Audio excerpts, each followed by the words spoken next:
On today's show, the Dallas Mavericks won Game 1 against the Minnesota Timberwolves. What went right? What could go better? And where could the Timberwolves be better? Talk about all that and more on today's Locked On Mavs.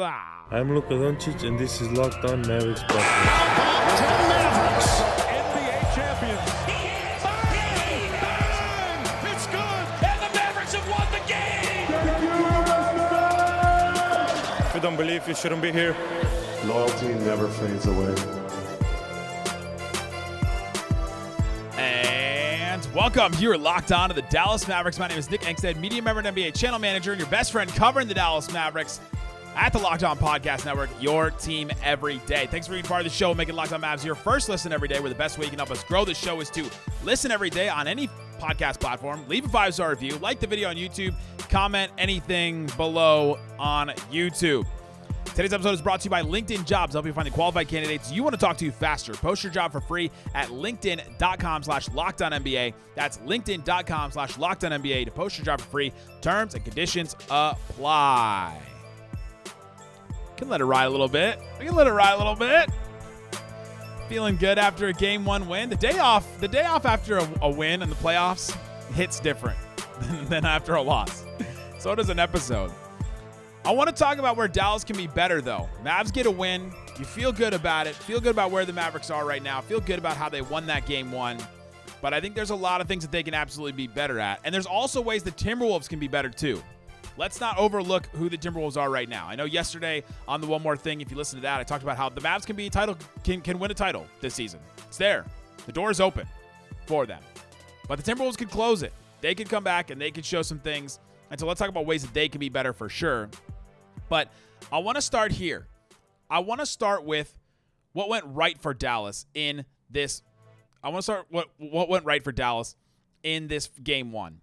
Because I think the Mavericks had a lot of things going for them in Game 1. And I think that they really took advantage of a lot of different things. And we'll start with one thing.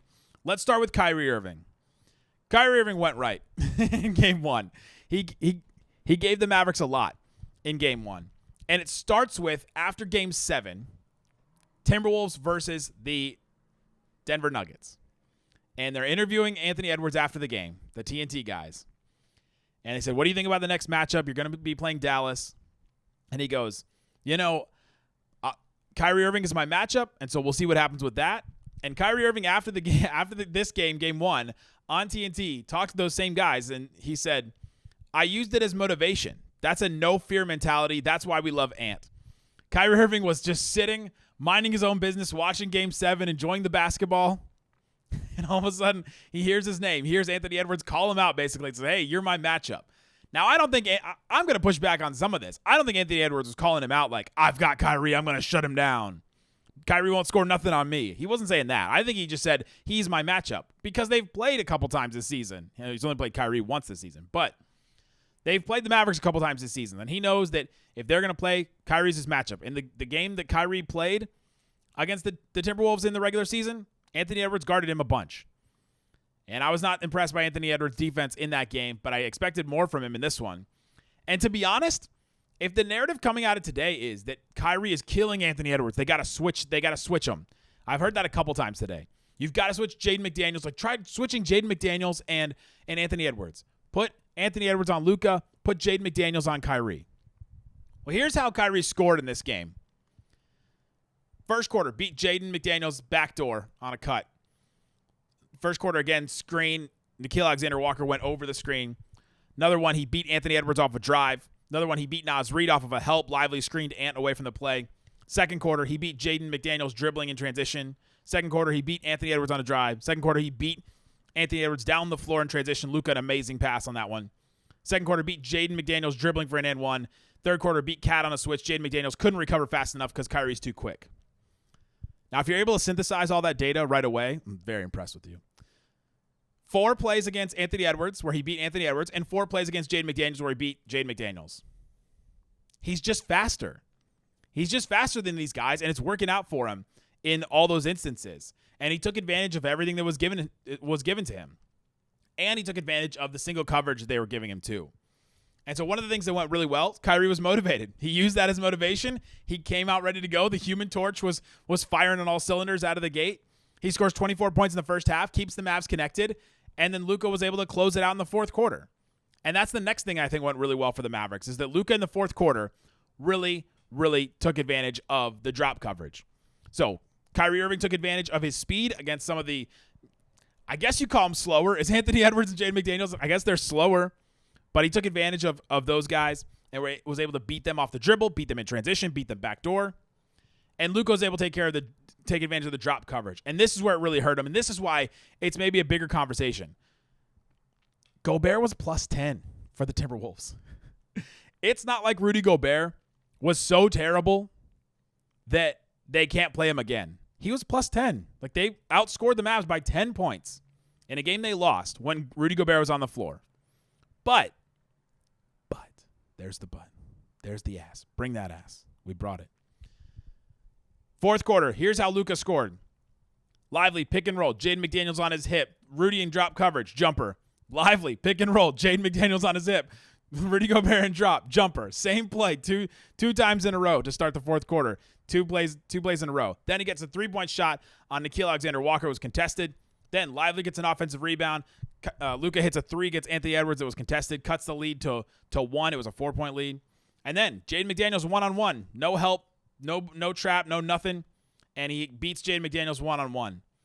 He beat Rudy Gobert and drop twice to basically start the fourth quarter, and then they had to adjust a little bit. And Luka winning that matchup, winning against Jaden McDaniels, was one of the things that I said that they need to do, that Luka needs to take advantage of that matchup, and he did. On 3 of those plays, Jaden McDaniels on his hip, Jaden McDaniels on his hip, Jaden McDaniels on his hip. Beat him to a spot, got past him initially. Jaden McDaniels is long. He's a long defender, and so he's able to recover on most guys. But Luka knows how to work the rhythm, knows how to work his body in a way that gets you so that you're in an uncomfortable position. And he took advantage of it. So Luka, 15 points in the fourth quarter. There's only been a couple times in the playoffs so far where guys had 15 points in a fourth quarter. I think Luka and Kyrie are the only two teammates in the this is either close or very close. Two teammates in different wins in the fourth quarter to have 15 points. They're killing it. That's what went right for the Mavericks. Another way that the Mavs went right is they got away with murder a little bit because Minnesota made 12 more threes than the Mavericks did, and Minnesota only committed 10 turnovers. In the past 4 seasons, 56 teams have done this in a game. Where like Minnesota has what Minnesota did. A team will beat another team by 12 on threes, so make 12 more threes, and a team will only commit 10 turnovers. This happened 56 times. Teams are 52-4 when they do this. The Mavericks are one of those 4 now. The Mavericks beat a team where they hit 12 less threes, and the other team only had 10 turnovers. It's usually when a team loses in the playoffs, it's somebody makes a mistake. And the Timberwolves didn't make a ton of mistakes, and they made a bunch of threes. The Mavs may have gotten away with murder there. But they can also, if the Timberwolves make less, but they also found a way to win in a game that is kind of impossible.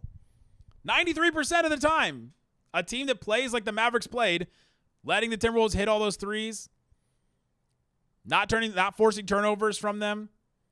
A team that plays like that loses 93% of the time. Do you feel great about that, or do you feel like they got away with murder? Let me know in the comment section on YouTube or on Twitter what you think about that. The other thing is that Dallas is the 5th team ever to lose the 3-point battle by 12 threes and win a playoff game. 5th team ever. This has been key for the Mavericks since they made these trades. The Mavs used to live and die by the 3. If you've listened to this show, you know this. They've been living and dying by the 3 since we can count. They've been living and dying by the 3, and then when they made the trades, they changed completely. They became a team that could dominate in the paint, a team that could score in a bunch of different ways. Luka and Kyrie were kind of able to score in a bunch of different varieties because they've got the pick and roll threat now. They've got the pick and pop with PJ Washington too. They've got a bunch of different options now because of these guys, and they've got different kind of space. The roll gravity of the centers allows Luka and Kyrie to get some mid-range shots on one-on-one coverage. And so now they're not just completely reliant on the 3. And so now this Mavericks team can beat the Denver Nuggets in the regular season when they only shoot like 25% from 3. And they just beat the Timberwolves when they didn't shoot well from 3. They beat the Thunder in a game where they didn't shoot well from 3 at all in that series. And now they beat the Timberwolves in game 1. They only shot 24% from three. Timberwolves made 12 more threes. They turned the ball over only 10 times, which is not a lot. And the Mavs beat them because Luka and Kyrie won their matchups handily, and that's what went right for the Mavericks. Let's talk about where the Mavs can be better. We'll talk about that and what things I think that the Mavericks can do to get better coming up. Today's episode is brought to you by LinkedIn Jobs. LinkedIn Jobs helps you find qualified candidates you want to talk to faster. Post your job for free at linkedin.com/LockedOnNBA. We know that small businesses have all kinds of different things that you need to worry about, so you don't want to have to worry about sorting through all the vast number of different hires. And if you want to get to like a select few and then interview them, then put the time in and the work in, then you want to know that you have those quality candidates you're actually putting the right time into. So LinkedIn knows that you want to make that process easier. They've launched a feature that helps you write job descriptions, making the process easier and quicker. 2.5 million small businesses use LinkedIn for hiring. LinkedIn isn't just another job board. It's a vast network of more than 1 billion professionals that'll help you sort through all those billion to get to the ones that actually help you. Post your job for free at linkedin.com/LockedOnNBA. Again, that's linkedin.com/LockedOnNBA to post your job for free. Terms and conditions, they do apply. Thanks, everybody, for hanging out with me on Locked On Mavs, being part of the show, part of the Raccoon Squad, listening every day. Appreciate each and every one of you for checking out the show, listening. I'm a daily Dallas Mavericks show that covers the Mavs all throughout the season and the offseason. I've been doing this since 2017. Not stopping anytime soon. Appreciate each and every one of you that jumped on, been part of the Raccoon Squad. And shout out to those that are commenting Raccoon Squad on other different Mavericks coverage. I saw there's a couple on Jason Timp's video saying that the Raccoon Squad was here. Shout out. He did not pick the Mavs to win game one. I just want to point that out. All right, Isaac, let's get into where the Mavericks can be better. So the Mavs turnovers, I think, is one thing where the Mavericks can be better. Let's start with that. They had 13 turnovers, which is not a lot. It's like one more than their average. But I think they were mostly unforced. First quarter, P.J. Washington, bad swing pass to Hardy. First quarter, Naz Reid gets a steal from Luka on an inbound. Second quarter, Luka, bad pass to Exum. Second quarter, jump ball. Luka gives up on the ball. Jaden McDaniels gets an easy layup on the other end. Real bad mistake. Second quarter, P.J. Washington misses the pass from Lively, the one I talked about in the One More Thing yesterday. Second quarter, Kyrie Irving, bad pass under the rim to Derrick Jones Jr. Third quarter, P.J. Washington gets a lazy rebound to Gobert for a dunk. Just some, those are costly turnovers that really hurt them in the first half, mostly in the first half. And if they can limit some of those, like they have against, all the other teams they've beaten in the playoffs, that's a way they can be better. The unforced turnovers. Those are ones where they made the mistake. It's not the Timberwolves. There was a couple where the Timberwolves definitely came in, and there was one where Gafford had a turnover, and you go, oh, Anthony Edwards got in there. He got the ball. He stole it away. Good defensive play by him. Turnovers, that's an easy one. That's like top-of-line coach speak, basically. Where else Dallas can be better is something Kyrie said after the game to the TNT guys, too. Don't buy the hype. The Mavs can't buy their own hype after game one. You and I can buy their hype. We can be excited. We can talk about the Mavs are a title contender. They can actually win the title. We can be excited about all that. The team cannot. Ernie Johnson, GOAT legend, asked Kyrie, he said, winning game one on their home floor, how meaningful do you think that will be for your team? And Kyrie Irving looked at him and he said, in about 30 minutes, it won't mean anything. That's an incredible quote to me because that's the mindset of this team. The leadership that I talked about yesterday with Kyrie and Luka, that Kyrie has brought to this team, and I'm going to talk about it more in the One More Thing later today. The leadership that he's brought has been amazing. To have that mentality to say, all right, we just won a game one. Jason Kidd's never won a game one. We're excited. We won on their home floor. They didn't look that great. They hit a bunch of threes on us, and they didn't turn the ball over. And 93% of the time, a team loses that game, and we won that game. How excited are we? We shot the ball terribly. We can shoot better. They can't buy their own hype. In about 30 minutes, this shouldn't mean anything to us. That was right after the game. That was like 30 minutes after the game. So an hour after the game, winning game one doesn't matter because job's not done. Job's not done. And Kyrie Irving believes that. He's got the team believing that. And what did Derek Lively say after the game? That Kyrie's voice is heard whether Kyrie has a good scoring game or not. And Kyrie said a couple other things after the game that really stood out to me that I want to reference in the One More Thing later today. But they can't buy their own hype. And if they don't buy their own hype, they'll be better than they were in game one. They continue to focus on the things like turnovers. Continue to focus on the things that will make them better. Turnovers is one. Three-point shooting is another. The Mavs only got 4 corner threes in the whole game. The whole game. They only got 4 corner threes. They took so many. Dozens, it felt like, in the Thunder series. That's the difference in defensive approach. The Timberwolves are taking away the corner threes. The Thunder would give them the corner threes. Here are the 3 corner threes, too, because they're kind of funny. First quarter, Hardy hits a pass to PJ. Jaden McDaniels fell in the backcourt, so they were basically playing 4. The Mavericks were playing 5-on-4. And so it was a mistake. It was just a mistake from the Timberwolves. Third quarter, Dallas gets a fast break, and Jaden Hardy drives, pulls in 3 defenders all at once. This was a great pass. Kicks it out. Josh Green hits the 3. So another kind of mistake where they all came to the ball. They all swarmed to the ball and didn't spread out and actually defend the way that Timberwolves actually want to. Fourth quarter, 5 minutes left. Luka gets doubled. P.J. Washington hits over to Derrick Jones Jr. and gets a 3. That was a double. And that was a change in defensive approach at that point. Fourth quarter, 2 minutes left. Jaden McDaniels has the turnover. Luka gets doubled. Kyrie swing pass to P.J. Washington. Another one in transition. So they got basically 2 in transition, so the defense was not set, and 1 where the defense made a decision, and one where a player made a mistake. It was like that's how the Mavs got their threes, their corner threes. That was wild to me. I just wanted to point that out. But the Mavs need to make their wide open threes. This is where the Mavericks can be better. P.J. Washington 2 of 7 on his wide open threes. That means a defender is more than 6 feet away. Farther than 6 feet away, he was only 2 of 7. He can be better, though. Derrick Jones Jr. missed both of his threes. The defender was more than 6 feet away. Luka missed 2 threes, and Josh Green missed a 3, where the defender was, farther than 6 feet away. Also, the only other threes the Mavs took the whole game, Kyrie missed 3 where the defender was 4 feet away. That's still technically considered an open shot. Luka missed 4 more that the NBA considered an open shot. I don't know if I consider all of those, but my point in all of this, the Mavs missed some open shots. They had them.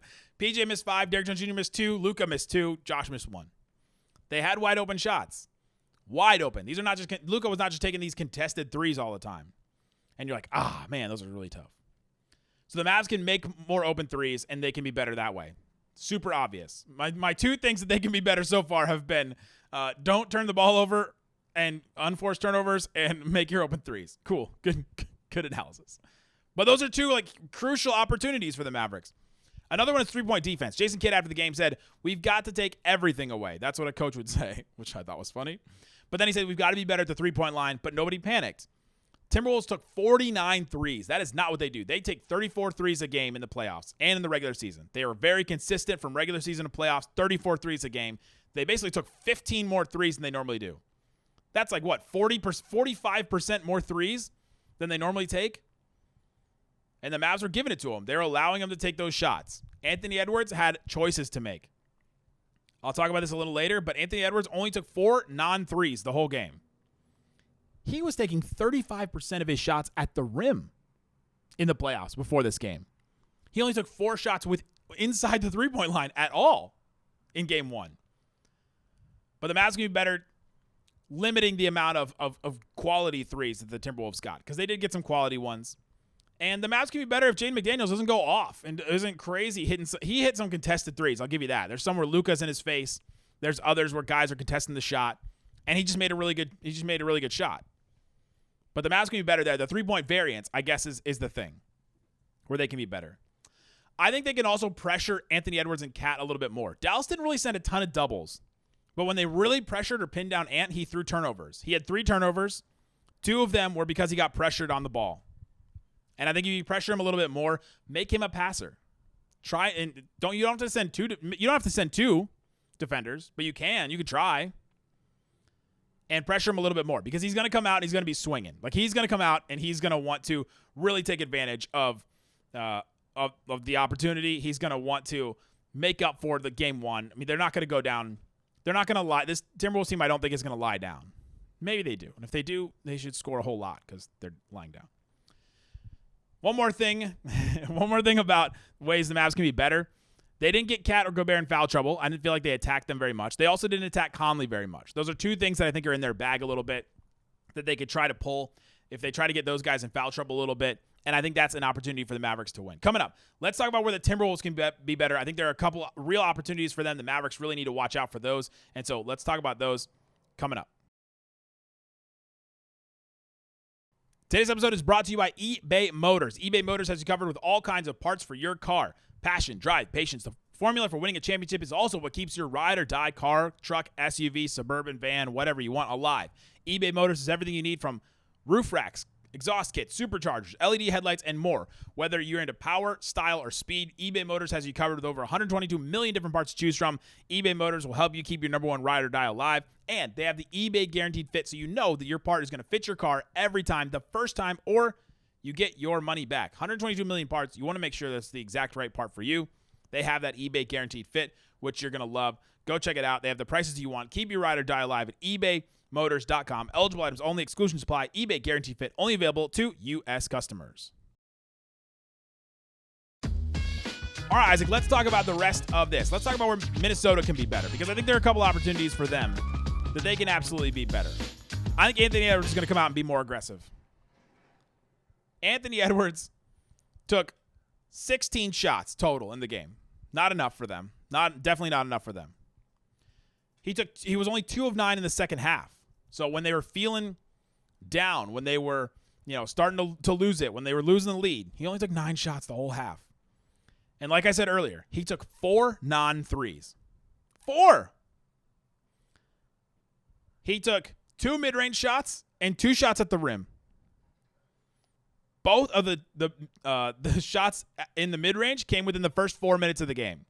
The Mavs were funneling him to that spot. He was taking it. He was taking the contested mid-range shots. I think he made one and missed the other. Both of his shots at the rim were in the third quarter. I think they were both on fast breaks. He didn't take many mid-range shots. He didn't get to the rim at all. The Mavs walled that off. He had been taking 35% of his shots at the rim. He only took 12% of his shots at the rim in game 1. That's how big of a difference it was. He had been getting to the rim at will. He had been taking those mid-range jumpers. But the Mavericks defense was awesome on him. But I think he'll be better, and I think that's where Minnesota can be better. That's the first thing to watch out for, is how he's going to be more aggressive, how he's going to be trying with the ball a little bit more. And Kyrie said something after the game, too, to TNT that I thought really stood out. He said, I knew that they were coming off of a Game 7. Grueling game. Their legs were biting them a bit. Hopefully they come back and settle a little bit more, but we'll be prepared. He's played in a Game 7. He knows what it feels like after that. And as much as we want to say, wow, Anthony Edwards, he's 22. He bounced back, got a couple days off, all that. Sure, yes, but it does affect them. And you could tell that Anthony Edwards was not settled, and he was not his energetic, normal self in this Game 1. And so I think he'll be better there if his legs come back from under him. Come back from under him? If his legs get back under him. Let's put it that way. I think he'll be better. And I think that the whole team, because of what Kyrie said, will be better. And will be better rebounding the ball, be better defending the ball. It's all about margins. Like, the Mavericks took advantage of a lot of different margins. And so I think that Timberwolves will be better just for the sheer, notice that it is a Game 2 and it's not right after a Game 7. Teams have really struggled after a series where they play 7 games. It was a grueling one. They were down by 20 at one point. I'm not going to put it past the Timberwolves that they could come back and have a ton of energy going into Game 2. Especially since I think they're going to be the more desperate team. That's another way they can be better. Be the more desperate team. Don't come out, and Chris Finch apparently lit into them today at their practice. He was talking about how, they didn't come out ready, and they didn't come out, thinking that this is a Western Conference Finals, but they know now. They know now. Chris Finch, the coach of the Timberwolves, is they know now that this is what it is, and he lit into them in this. So you know that they're going to come out motivated. They're going to come out wanting to prove things. Quick aside, I know I'm doing this is where Minnesota can be better in this, but I also think this is where the Dallas can take advantage of them. Because if he wants them to be more aggressive, pressuring Anthony Edwards and Karl-Anthony Towns is actually something I think that will help the Mavericks. So, little aside there. I think it's one way that Timberwolves can be better, but also the Mavericks can take advantage of them by, if they got lit into and all of a sudden they start making careless mistakes, or they start fouling because they're trying too hard. I think that's one of Cat's biggest problems. Tries too hard, and then all of a sudden he gets in foul trouble. Anthony Edwards tells him to chill out. Anthony Edwards chills out too much in games, like Luka has, and then all of a sudden you're like, hey, man, why do you only have 5 shots? And so I think they both will. We'll force a bunch of shots. Will Karl-Anthony Towns get in foul trouble? That could help the Mavs, but you have to expect them to be more aggressive in Game 2. Have to expect them to be better, more prepared, all that. Coming out. They know what to expect now with the Mavs defense. Maybe it takes one game of adjustment to adjust to the Mavs defense. We'll see. We also know that this Timberwolves defense or this Timberwolves offense was not great in the regular season. They were 16th in offense. They're not like this amazing great defense, or they're not this amazing great offense. Karl-Anthony Towns was 6 of 20 in this game. 6 of 20. 2 of his shots were he had a putback. He had a really deep three where Gafford was defending at the 3-point line, but not defending at the 35-foot line. And like he had some opportunities, but man, he missed a bunch of shots.